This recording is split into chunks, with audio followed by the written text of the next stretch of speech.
Anyway, talagang higit pahuli sa uso sina Donnie Pangilinan at Bel Mariano kung saan matchy-matchy rin sila sa Bibe hair clip na binili nila sa Binondo. Di naman naiwasang kiligin ng mga Donbel Panay dahil sa tot na kaya raw siguro matuwa ang dalawa sa Bibe clip dahil Bibe, baby nila ang isa't isa. Ay! Oh, bongga. Dapat uhokoy. Ako sabi ko, alam mo, yung Bibi, may nakita na tayo na hiningin ni Rodel. Yung tayo sa Binondo, naalala mo. In fairness, sabi ko, uso yan. Sabi ko, ay, may marami kaming tindang ganyan, no? Diba, Sana pala nagdala ako. Di ba, ano ba yung suot ng nakaraan dahon ba yun? Heart yun. Ay, heart kasi Valentine's Day. May bibe. Pero, eto, kaya di ba sa Binondo dahil nakita yung may Bibi yan? Kasi sa Binondo po, nagtitape yung Can't Buy Me Love. Tapos yung namimili na si Donnie at saka si Bel ng Bibi clip. Ang pinapili ni Donnie ay si Bel. Ikaw na mamili ng gusto mong Bibi clip. Tapos nang sinuot nila bagay sa kanila, sabi nila, siguro nga kasi baby naman nilang isa't isa.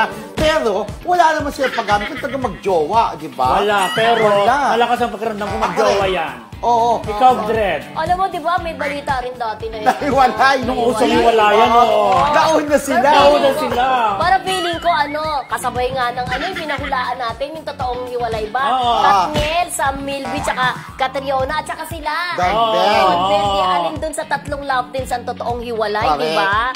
So, eto, for sure, hindi hiwalay. Correct, kasi, di ba sabi natin na, parang eto, hindi pa man umaamin yung blind item before, hiwalay na. Pero siguro naayos din naman. Pero friendship, may duda ako nagkapati yan Kasi parang may source ako nung nagsisimula yung Can't Buy Me Love press con pa lang, parang may hindi pagkakunawaan di umano ang dalawa. Digmahan. Hindi naman digmahan, pero kasi hindi naman pwede mag-digmahan sila, di ba?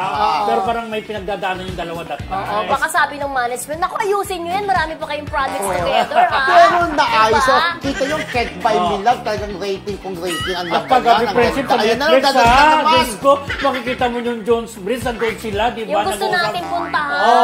Oo, dinaanan lang natin, pero sila nag-scam, ganda-ganda talaga yung ilaw sa Jones Bridge. Parang gusto ko tuloy bumalik sa Binondo. Ay, bumalik si Rodel Fernando. At bumili tayo ulit ng mga Ako, siopaw. Gusto ko naman. Siopaw, gano'n, di ba? Yan. Para makapakain yung mga si dito. Carl. Sa anniversary ng Marisol Academy, bakit hindi pa kainin ng gano'n? With the President, Rodel Fernando, Kamarisol natin, makakasama natin, mamimigay ng siopaw blowout ngayon, di ba? Ako, kinumit mo na raw si Rodel. Kinumit na.